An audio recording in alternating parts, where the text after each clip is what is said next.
Bom dia, pessoal, tudo bem com vocês? Hoje já é sexta-feira, dia 9 de outubro, eu espero que todos vocês estejam bem, né? Semana que vem já não tem aula, já dá para ficar tranquila aí, uma semana de folga. Pessoal, nós vamos continuar com a nossa aula sobre adjetivos, tá? Então, aula passada nós vimos os adjetivos pátrios, nós vimos todos os estados, todos os capitais, e o adjetivo pátrio referente a cada estado e a cada capital, né? Lembrando que adjetivo pátrio é aquele que designa o lugar em que você nasceu. Então, por exemplo, você nasceu em Mogi Guaçu, então você é guaçuano. Você nasceu em Mojimirim, então você é mojimiriano. Você nasceu em Campinas, você é campineiro. Você nasceu na cidade de São Paulo, você é paulista. Você nasceu no estado de... Aliás, você nasceu na cidade de São Paulo, você é paulistano. Você nasceu no estado de São Paulo, você é paulista, tá? Aí, algumas palavrinhas são formas reduzidas. Por exemplo, anglo é a forma reduzida de inglês, euro é a forma reduzida de europeu, franco é a forma reduzida de francês, greco de grego, ítalo de italiano, nipo de nipônico, que quer dizer japonês, e sino, que quer dizer chinês. Aí você tem alguns adjetivos pátrios que são compostos, né? Então, quando você fala de um colégio anglo-brasileiro, é de um colégio que é brasileiro em inglês. Se você fez um intercâmbio euro-asiático, é porque você visitou a Ásia e a Europa. Relações franco-germânicas. Então, por exemplo, os governos mantiveram relações franco-germânicas, mantiveram uma relação entre a França e a Inglaterra. Antiguidade greco-romana. Então, imagine uma peça antiga, né? Um vaso antigo que é greco-romano. Então, ele é grego e romano. Se você fizer estudos ítalo-suíços, é porque você fez estudos de italiano e da Suíça. Se você gosta de uma arte nipo-mexicana, é porque você gosta da arte japonesa e da arte mexicana. E uma guerra sino-japonesa é uma guerra de chineses e japoneses, certo? Então, aí sem problema, eles não são tão comuns assim, mas é sempre bom a gente saber que essas formas reduzidas aqui, né, anglo, euro, franco, grego, o que que elas significam? Principalmente nipo, né, que a gente vê muito hoje em dia, a meninada gosta muito dos mangás, dos desenhos japoneses, né, então sempre aparece alguma palavrinha relacionada. Aí, pessoal, nós vamos ter uma charge, né? Então, você tem lá, acompanha comigo. Se tiver muito clarinho aqui, muito pequenininho, você pode acompanhar lá no seu livro, né? Então, lá na página 111, então eu sempre indico aqui qual é a página. O exercício 26 está falando assim, ó. Observe a charge ao lado e responda o que se pede. Então, você tem aí dois personagens, tá? E a maneira como eles estão vestidos já é importante, tá? Porque um está com a camiseta da Argentina, que ela é branca e azul, e outro está com a camiseta do Brasil, que é amarela, tá? Então, um fala assim: o novo Papa é argentino. O outro fala, mas Deus é brasileiro. Então, realmente, o novo Papa, ele é argentino mesmo, tá? Mas o brasileiro não quis ficar atrás. Ele falou assim: ah, tudo bem que o Papa é argentino, tá? Mas Deus é brasileiro. E veja que a representação, né, gráfica deles, a representação visual deles, também remete aí à Argentina, aquele cabelo liso, escorridinho, e o brasileiro, né, esse tom de pele mais amorenada, né? Aí um talvez esteja querendo levar uma vantagem sobre o outro. Tudo bem que seu Papa é argentino, o nosso Papa é argentino, né? Mas o importante é que Deus é brasileiro. Então tá. Observe a charge ao lado e responda o que se pede, né? Relembrando que a charge é um quadrinho desse tipo assim, com um conteúdo chocante, com um pouco texto verbal, ele não precisa de muita coisa para se explicar, e ele, o impacto visual dele é grande também, né? Lá no exercício 26, nós temos a letrinha A. Encontre na charge os adjetivos pátrios e substitua cada um deles por uma locução adjetiva correspondente. Então, é para trocar o adjetivo e substituir por uma locução adjetiva. Lembrando que para ser locução adjetiva são duas palavrinhas. Então, como é que vai ficar? O adjetivo pátrio que aparece no primeiro aí é argentino e no segundo é brasileiro. É para trocar por duas palavrinhas. Então a frase vai ficar assim: olha, o novo Papa é da Argentina, mas Deus é do Brasil. Então a resposta que você vai colocar aí é assim, de novo, tá? O novo Papa é da Argentina, mas Deus é do Brasil. Lembrando, por favor, que Argentina e Brasil são nomes de países, então precisam ser escritos com letra maiúscula. Algumas coisas não caíram de moda. A maiúscula no início de frases, a maiúscula em substantivos próprios, tá? E o ponto final, tá? Eu tenho recebido muitas lições em que o aluno não coloca nem letra maiúscula e nem ponto final. Isso não caiu de moda. Não é porque nós usamos hoje no WhatsApp uma linguagem totalmente informal, não é que esteja errada, tá? Ela é informal, que os sinais de pontuação caíram de moda. Não é assim, tá? Provas, tarefas e uma série de outros documentos escritos ainda precisam seguir as regras de acentuação e de pontuação, tá? Então, eu acredito que a letrinha A não tenha problema, que vocês já resolveram aí. A letrinha B. O rapaz da esquerda conta vantagem, porque o novo Papa é argentino. Qual pode ser a sua nacionalidade? Ou seja, o rapaz da esquerda nasceu em que país? Qual é a nacionalidade dele? Quando eu falo nacionalidade, vem de nação, né? Qual é a nacionalidade dele? Ele é da Argentina, ou ele é argentino, tá? Então, você pode responder de duas maneiras. Ele é da Argentina ou ele é argentino. Tá? Letrinha C. Sabendo-se que o Papa é o líder religioso e político da Igreja Católica, por que a fala do rapaz da direita apresenta uma vantagem maior ainda? Ora, porque o Papa é um subordinado a Deus. O Papa é inferior a Deus. Deus ocupa aí um patamar maior e abaixo dele vem o Papa. Então, quando se pergunta assim, ó, por que a fala do rapaz da direita apresenta uma vantagem maior? Porque o Papa, porque Deus é mais importante do que o Papa, certo? Então, essa aí seria uma resposta bem objetiva, tá? E na letrinha D? Que palavra dita pelo rapaz da direita mostra que ele acha estar contando uma vantagem maior ainda que o outro? A palavrinha mas, pessoal. Então, a palavra mas, lá no segundo balãozinho, dá a ideia de oposição. Então, tudo bem, o novo Papa é argentino, mas Deus é brasileiro. Sempre quando você tiver essa conjunção, essa palavrinha mas, você vai ter ideias opostas, né? Por exemplo, eu posso falar bem de Mogi Guaçu, eu posso citar uma característica positiva de Mogi Guaçu, mas logo em seguida eu posso também falar um aspecto negativo, né? Então eu vou usar o mas para relacionar uma coisa com a outra. Por exemplo, Mogi Guaçu é uma grande cidade, mas tem se tornado violenta. Então, eu peguei a característica de grande cidade, que Mogi Guaçu é realmente uma grande cidade, lógico que existem outras maiores, tá? E associei a isso o fato da violência, que é um aspecto negativo. Então, você está fazendo uma oposição, você está falando de coisas, de características diferentes de um mesmo objeto, né? Aí, na nossa tirinha, quando ele fala assim, o novo Papa é argentino, mas Deus é brasileiro. Então, não se esqueça, uma coisa positiva e a outra coisa aí também, só que o Deus é superior ao Papa, tá? Aí, acreditando, né, na velha parte aí que diz que o Papa, que Deus é brasileiro, por isso que nada ruim acontece no Brasil, né? Apesar dos políticos, diz aí a lenda, né? Então, vamos ver. Lá na segunda parte da página 111, nós temos ali a posição do adjetivo, tá bom? Então, acompanhe aqui comigo.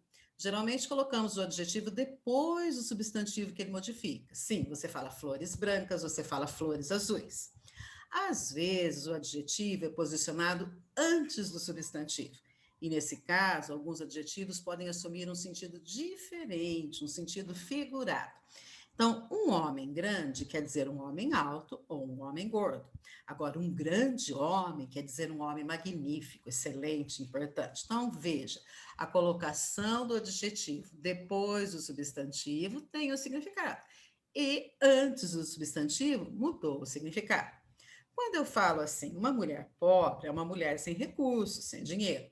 Agora, se eu falar uma pobre mulher, eu estou falando de uma mulher sofrida, de uma coitada, de uma infeliz. Então, veja, de novo, alguns adjetivos podem assumir um sentido diferente, um sentido figurado, dependendo do lugar que ele aparece na frase, tá? Enriqueça seus textos com a gramática. Então, o uso do adjetivo nos textos. O adjetivo, ou qualquer expressão adjetiva, exerce um importante papel em nossos textos escritos ou falados.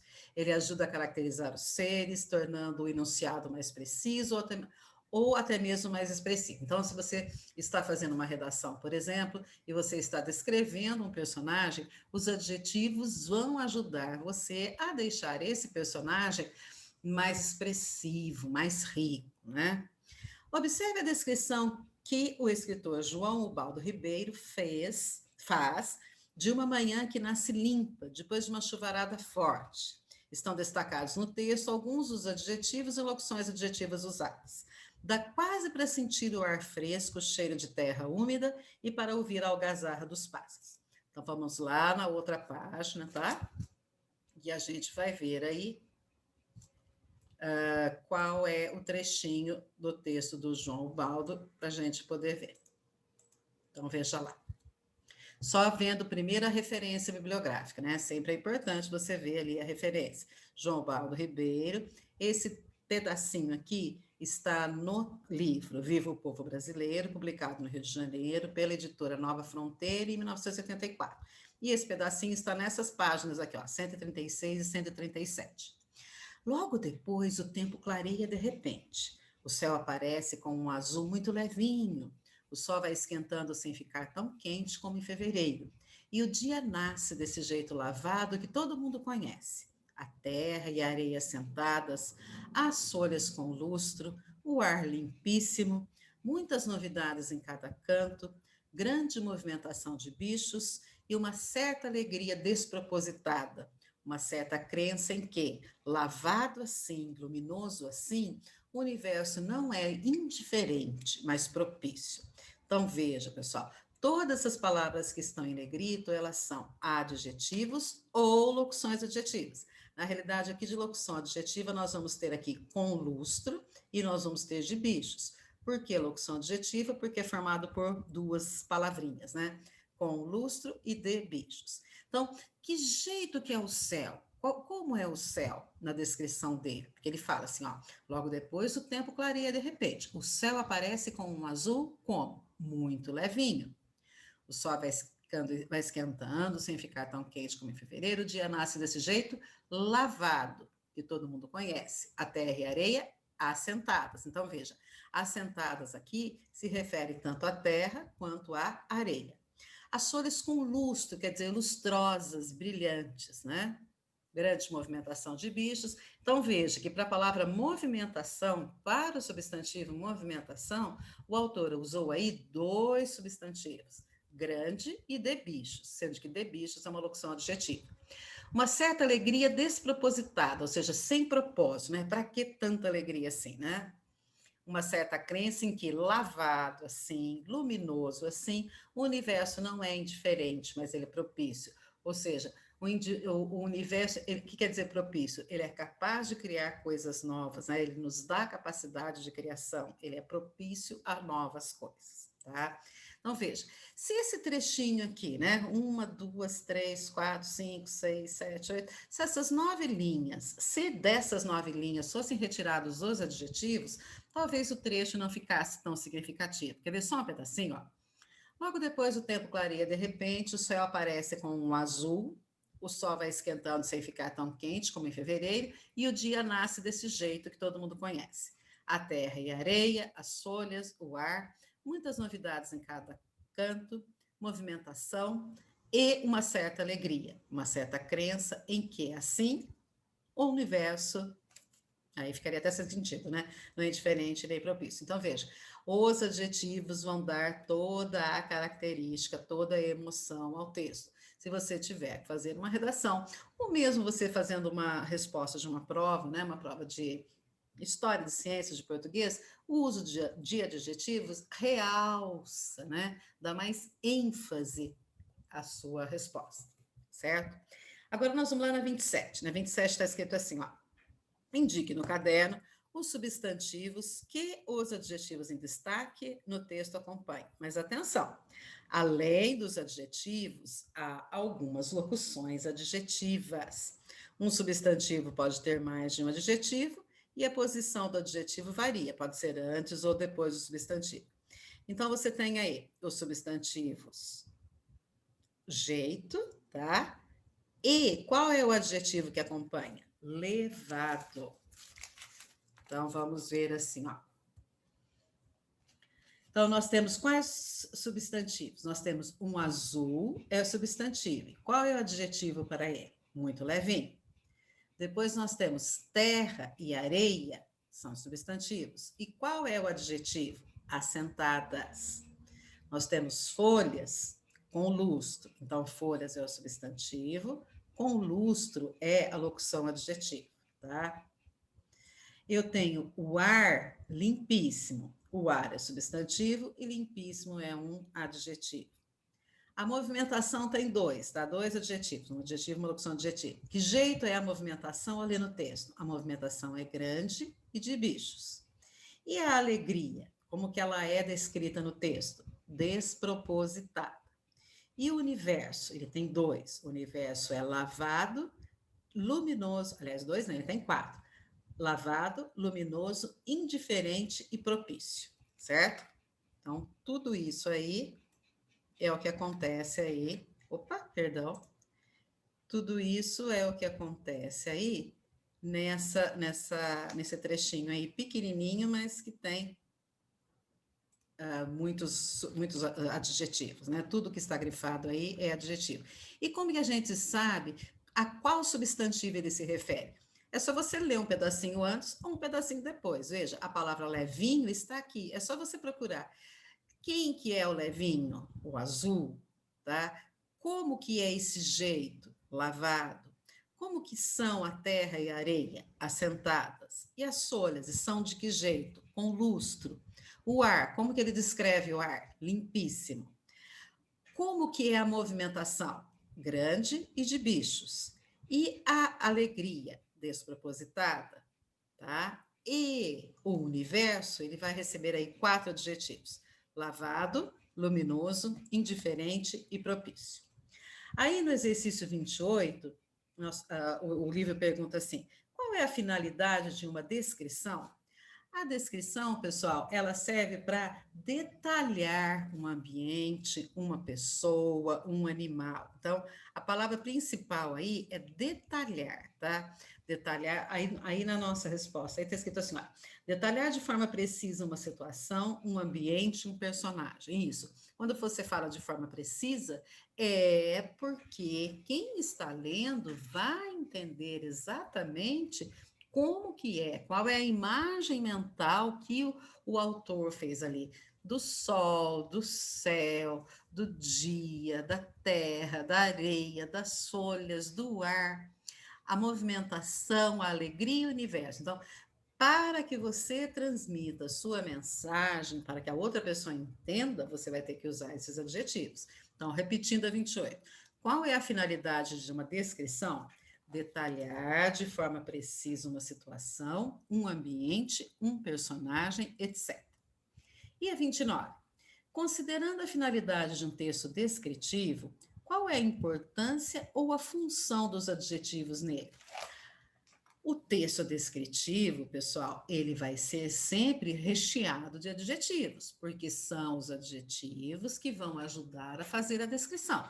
Se eu pedir para você assim, olha, descreva para mim a sua casa, você vai falar as partes que tem em sua casa e provavelmente você vai ter que colocar um adjetivo para que eu entenda como é a sua casa. Eu não estou aí na sua casa para saber exatamente como ela é. Então você pode falar assim, olha, a minha casa tem uma sala grande, uma cozinha espaçosa. A minha sala tem paredes pintadas na cor azul. Na cozinha, os azulejos são verdes. Então, todos esses adjetivos é que vão fazendo com que a pessoa entenda, com que ela faça a imagem mental de como é aquilo que está sendo descrito. Então, voltando para a pergunta lá, uma resposta bem simplesinha. Considerando a finalidade de um texto descritivo, qual é a importância ou função dos adjetivos nele? Acrescentar qualidades, estados, aparências aos substantivos usados, tornando a descrição mais precisa, rica e expressiva, tá? Quanto mais adjetivos você usar, mais próximo da realidade o seu ouvinte vai ficar, tá? Ele vai entender melhor, ele vai conseguir descrever melhor aquilo que você disse, certo? Então, sem problema, ok? Aí o nosso livro continua falando um pouco sobre explorando a escrita, ortografia, uso de S e Z, tá? Então, primeiro nós vamos ler aqui, olha, essa anedota. Então, veja aí que eu até marquei aí um importante. Essa definição aqui de anedota vale a pena, eu já vou explicar para vocês. Então, veja, leia essa anedota. A tia do garotinho vai embora. A mãe manda que ele lhe estenda a mão. Ele obedece. A mãe continua na pedagogia. O que se diz quando uma visita vai embora? Graças a Deus. Tá? Então, aí essa é uma anedota. Anedota é a mesma coisa que piada, tá, pessoal? Tanto a piada quanto a anedota também são gêneros literários, também fazem parte dos estudos de português, junto com a fábula, o conto, o poema, o texto descritivo, o texto dissertativo, a anedota também ocupa um espaço aí dentro dos gêneros literários, tá? Então, agora você tem que imaginar a situação lá na sua cabeça. Então, a tia do garotinho está indo embora, tá? Aí chega a mãe da menininha, que a mãe manda que ele lhe estenda, do garotinho, né? Perdão, que ele lhe estenda a mão. Ele obedece, a mãe continua na pedagogia. Pessoal, pedagogia quer dizer a arte de ensinar, tá? Então, a mãe continua ensinando. Então, todas as oportunidades são válidas para se ensinar a criança boas maneiras, né? A mãe continua ensinando. O que se diz quando uma visita vai embora? E ela fala assim, graças a Deus, né? Ou seja, na realidade, a mãe esperava que o garotinho falasse o quê? Ah, fica mais um pouquinho. Você já vai embora? Então tá bom, até logo, faça uma boa viagem, né? Ou então, é cedo ainda, né? Fica mais um pouco. Ou seja, qualquer outra resposta que fosse um pouco mais educado, mas o garotinho não, ele é categórico, né? Graças a Deus já vai embora, né? Em época de pandemia, ainda a gente até entende, né? Mas fora de pandemia, não, né? Aí fica meio mal educado, fica meio chato mesmo. Então, veja lá. Conheço os gêneros de texto. Então, a anedota também é um gênero textual. Uma piada ou anedota é uma narrativa pequena, de final engraçado e às vezes surpreendente, cujo objetivo é provocar risos ou gargalhadas em quem a ouve ou lê. É um recurso humorístico que utilizamos na vida cotidiana e também na comédia. Pode ser ainda um episódio histórico, curioso e pouco divulgado, ou seja, é uma piada, né? Então, todas aquelas piadas que a gente conhece, né? Ah, como que é isso, como que é aquilo? Você sabe qual é a diferença disso com aquilo? O que a formiguinha disse, não sei para quem? Todas essas são anedotas. E as anedotas, as piadas, elas se caracterizam por um final inusitado, né?